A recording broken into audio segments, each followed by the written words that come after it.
2016 में मैं ट्रायल्स देके गई थी इंडिया में और मैं फर्स्ट आई थी। तो ये रूल होता है, जो इंडिया में फर्स्ट आता है वही क्वालिफिकेशन करने के लिए जाता है टूर्नामेंट में। टर्की में हमारा कैंप लगा हुआ था, क्वालिफिकेशन टूर्नामेंट के 4 दिन बाकी थे। 4 दिन पहले मेरी ट्रायल एक इंडियन लड़की के साथ ली गई, जबकि मैं इंडिया में फर्स्ट आके गई थी, सिर्फ मेरी ली गई। ये क्वेश्चन पूछना आप प्लीज उनसे कि सिर्फ मेरी टर्की में ट्रायल लेने का क्या मतलब। बाहर कभी इंडिया से बाहर जाके कभी इंडियंस की ट्रायल्स नहीं होती, और किसी वेट में ट्रायल्स नहीं ली गई, सिर्फ मेरी ट्रायल्स ली गई। ऐसे ही अभी 2022 में सॉरी, एक लड़की की ट्रायल हुई और वो ट्रेन में थी, वो जीत चुकी थी अपनी ट्रायल। उसको ट्रेन में से वापस बुलाया कि कल फिर दोबारा ट्रायल होगी आपकी। उस लड़की ने विनेश के पास कॉल किया कि दीदी ऐसे ऐसे हो रहा है, मेरी ट्रायल दोबारा क्यों ली जा रही है, अभी तो ट्रायल्स खत्म हुई है, मैं वापस घर जा रही हूँ। तो आप देख लो कि कौन अन्याय कर रहा है, कौन बार बार बिना काम की ट्रायल्स ले रहा है, कुछ भी कर रहा है मतलब, और एलिगेशन हम पे लगा रहा है कि हम टूर्नामेंट नहीं खेलना चाहते। और दोबारा जब उस लड़की ने ट्रायल दी, उस लड़की को हरवाया गया। पहली ट्रायल में वो जीत रही थी वो लड़की, क्योंकि 24 घंटे में उसको दोबारा वेट कट किया है। वो लड़की उस दिन ट्रायल वाले दिन भी वजन भी दोबारा लिया गया, उस लड़कियों का उल्टी हो रही थी। अब मैं खुद देख रही थी ट्रायल्स में, वो लड़की बार बार हर मैच के बाद में उल्टियां कर रही थी बेचारी। ट्रेन में रोते हुए उसने मेरे को फोन किया था कि दीदी ऐसे ऐसे हो रहा है। तो मैं भी लाचार थी, मैं बोली बेटा अभी या तो तू फिर इसको ट्रायल को छोड़ दे या तेरे को खेलना पड़ेगा, क्योंकि इन लोगों के सामने ना तो मेरी औकात है ना तेरी औकात है कुछ भी बोलने की। वो लड़की दोबारा ट्रेन में जैसे ही रास्ते में उतरी है, वो उसने ट्रेन पकड़ा है, वो गई है, उसको फिर से हरवाया गया। ये कौन सा रूल है। किसी भी इंटरनेशनल कंपटीशन, हमारे साथ भी चीटिंग होता है, हमारे साथ भी कभी कभी मैच के ऊपर गलत डिसीजन हो जाते हैं, लेकिन कभी अगर किसी विनर को घोषित कर दिया, उसके बाद में किसी भी इंटरनेशनल नेशनल कंपटीशन कोई भी हो, हिस्ट्री उठा के देख लीजिए, कभी भी सेकंड टाइम उस बाउट को नहीं करवाया जाता, चाहे वो ओलंपिक गोल्ड मेडल की बाउट ही क्यों ना हो। अगर बाउट की बात है तो 2019 की बाउट आप निकाल लीजिए, मेरी वर्ल्ड चैंपियनशिप की सेमीफाइनल बाउट थी और ब्रजभूषण भी वहीं पे बैठे थे, और उस बाउट में पूरी मतलब चीटिंग हुई है। उसके बावजूद ब्रजभूषण ने मेरे कोच को धमकाया कि आपने ऑब्जेक्शन क्यों किया। मैंने उनको बोला कि भाई मेरा कोच सही है, आप एक बार UWW से भी अपील करिए कि भाई आपने हमारे खिलाड़ियों के साथ चीटिंग की है। अगले दिन UWW ने इंडिया फेडरेशन से गलती मांगी कि हमसे गलती हो गई, हम जो चीटिंग हुई है आगे खिलाड़ियों का ध्यान रखेंगे, किसी के साथ ऐसी गलती ना हो। और दूसरी बात बताऊं, वो बोल रहे हैं कि अभी इन बच्चों को नेशनल करवाने दो, हमें बच्चों का नुकसान हो रहा है, बच्चे टूर्नामेंट नहीं खेल पा रहे हैं। वो बोल रहे हैं मुझे फांसी पर लटका दो। तो मैं आपको बताना चाहता हूँ, एक उन्होंने अभी 2-3 साल से एक टूर्नामेंट चालू किया है, open ranking series. Open ranking series का उन्होंने एक बच्चे के साथ 1025 रुपये उसका चार्ज है। उसमें अगर आप पार्टिसिपेट करोगे तो आपको 1025 रुपये देने पड़ेंगे, और उसके बावजूद बच्चा खुद ट्रेन की टिकट करवाता है, या वो फ्लाइट में जाता है, खुद होटल का करता है, खुद खाने का करता है, बच्चों को कोई सुविधा नहीं मिलती। और वो मैं उनसे पूछना चाहता हूँ कि वो पैसे जाते कहाँ जो बच्चे देते हैं। एक वजन में 200-200 बच्चे लड़ते हैं, तो 30 वजन है हमारे, 10 लड़कियों के, 10 ग्रीको रोमन के और 10 फ्री स्टाइल के। तो वो पैसे जाते कहाँ जब बच्चे खुद ही रहते हैं, अपने होटल बुक खुद कराते हैं, वो खाते भी खुद है वो, और उसके बाद वो टूर्नामेंट खेल के उधर वापिस आते, उस मेडल का कोई फायदा भी नहीं मिलता उन्हें। और रही बात बोले ओलंपिक के रूल बनाए थे हमने इसलिए खिलाड़ी प्रदर्शन कर रहे हैं, पहले तो ये रूल के खिलाफ है ही नहीं, ये तो सेक्सुअल हरासमेंट के खिलाफ है। और रूल की अगर मैं बताऊं आपको, तो उन्होंने रूल बनाया है ओलंपिक के लिए कि जो खिलाड़ी ओलंपिक के लिए क्वालिफाई करके आएगा, तो फेडरेशन का अगर मन करेगा ना तो उसकी ट्रायल होंगी, बाकी सबकी ट्रायल नहीं होंगी। तो ये तो उनके मन मर्जी के रूल हो गए ना। ये फेडरेशन एक क्लियर रूल कहाँ हुए कि भाई सभी की ट्रायल होगी, अगर 5 खिलाड़ी क्वालिफाई करके आते तो 500 की ट्रायल होगी। उन्होंने तो ये बोल दिया कि जिस फेडरेशन का मन करेगा ना कि भाई बजरंग की ट्रायल नहीं होनी चाहिए, बाकी चारों की ट्रायल होनी चाहिए, तो 4 की ट्रायल होगी, बजरंग की ट्रायल नहीं होगी। ये उनके न्याय के रूल है जो वो सवाल कर रहे हैं, और ये उनकी वेबसाइट पे अवेलेबल है आज भी। अगर आप चेक करना चाहो तो आप निकाल लीजिएगा, हमारे पास भी अगर आप मांगोगे तो हम दे देंगे। ये उन्होंने बाकायदा वेबसाइट पे डाला हुआ है कि ऐसे रूल है। आप एक बार तेरे आई वाला बोल दे, आई वाला बोल दे पहले। जैसे ये भी अभी जैसे उनकी आईटी सेलेक्टिव हुई है और हमें सोशल मीडिया पे गलत कमेंट्स या जो भी है बदनाम करने की कोशिश कर रहे हैं और वो खुद भी बोल रहे हैं कि हम मिलने जाते थे।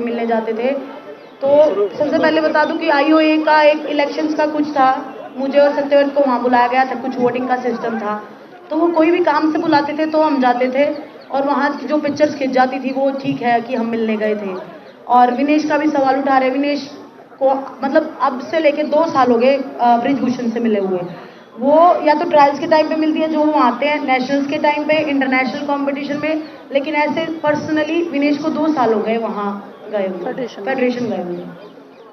और ये सारे उनके क्वेश्चंस का आंसर है जो वो कुछ भी बोल रहे हैं हमें हमारा मुद्दा भटकाने के लिए और हमें गलत साबित करने के लिए। वो बोल रहे हैं ना कि 10-15 दिन पहले ही मिले थे, विनेश अपने हस्बैंड के साथ आई थी, बजरंग अकेला आया था, बजरंग मिला था उनसे लास्ट टाइम सीनियर नेशनल हुआ था, संगीता की मैच थी तभी नेशनल में ही उनसे मिला था, और मैं तो 2 साल से उनसे मिली ही नहीं हूँ।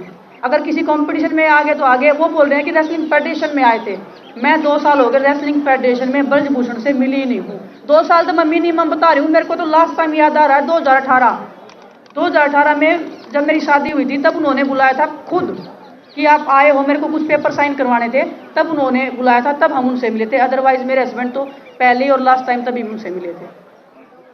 बेटा मैं बोल सकता हूँ?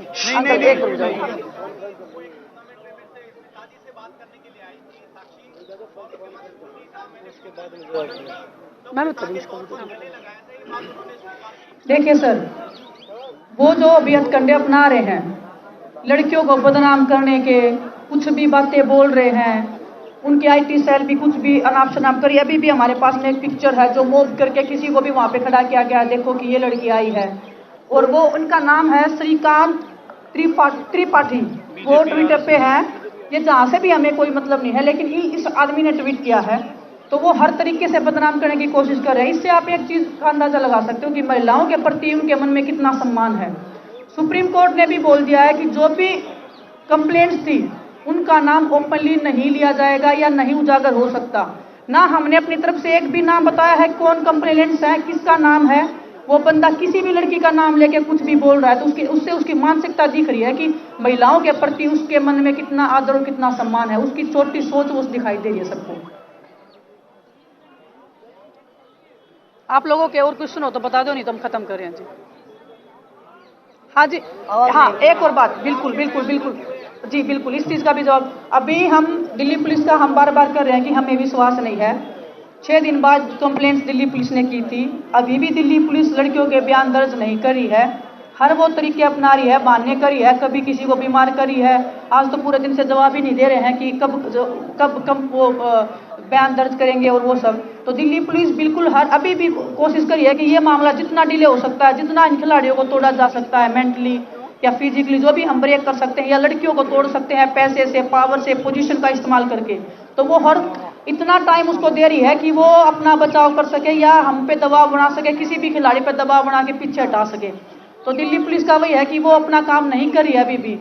अभी भी हम सुप्रीम कोर्ट के ही आसरे हैं कि सुप्रीम कोर्ट शायद हमें इंसाफ दिलाए, शायद हम जिस चीज की लड़ाई लड़ रहे हैं, जिस मान सम्मान की लड़ाई लड़ रहे हैं वो हमें मिले। तो हाँ,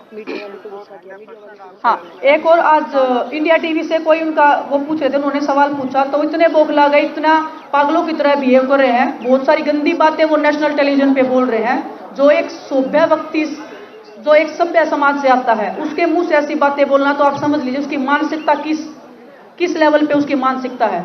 जो नेशनल टेलीविजन पे 140 करोड़ देशवासियों के सामने ऐसी भाषा का प्रयोग कर सकता है, वो आदमी बंद कमरे में लड़कियों के साथ में किस लेवल तक करता होगा, आप अंदाजा लगा सकते हो बस। अभी तक फ्राइडे को कोर्ट में हियरिंग है जो अगली है, अभी तक वो अपने क्षेत्र में ही है, वो यहाँ पे आए नहीं है, तो दिल्ली पुलिस ने उनसे ऑब्वियसली कुछ बात की नहीं है अभी तक। आपको लगता है कि फ्राइडे तक कुछ आगे बढ़ेगी चीज या उसके भी आगे जाएगा आपका?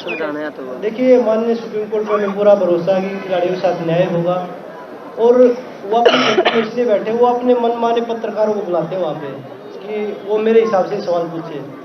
जैसे आज बता रहे एनडीटीवी का था, एनडीटीवी नहीं था, इंडिया टीवी था, तो उनके शो से वो छोड़ के भाग गए, क्योंकि उन्होंने सच्चाई के साथ सवाल पूछे। तो मैं मीडिया के माध्यम से भी यही बोलूँगा कि वो दिल्ली में आके प्रेस कॉन्फ्रेंस करें और सभी मीडिया कर्मी उनसे, जैसे इंडिया टीवी ने सवाल पूछे हैं ऐसे ही आप पूछिए। सच्चाई का सामना थोड़े समय तक वो झूठ बोल सकते हैं, बार बार में वो झूठ नहीं बोल पाएंगे। बोल रहे ना कि खिलाड़ी बार बार में अपनी चीज़ें बदल रहे हैं, तो खिलाड़ी तो और भी बहुत सारे आएंगे। और वो बोल रहे थे ना कि भाई पहलवान नहीं है, पहलवान नहीं है, तो 4 पहलवान है। पहलवान यहाँ बहुत है, सारे पहलवान एक साथ खड़े हैं। हम नहीं चाहते कि कोई भी खिलाड़ी की ट्रेनिंग खराब हो, क्योंकि सामने एशियन गेम्स है, ओलंपिक क्वालिफाई है। उनका मकसद ये नहीं कि मैं फांसी पे लटक जाऊंगा, कंपटीशन होने दो, ये वो चीजें नहीं है।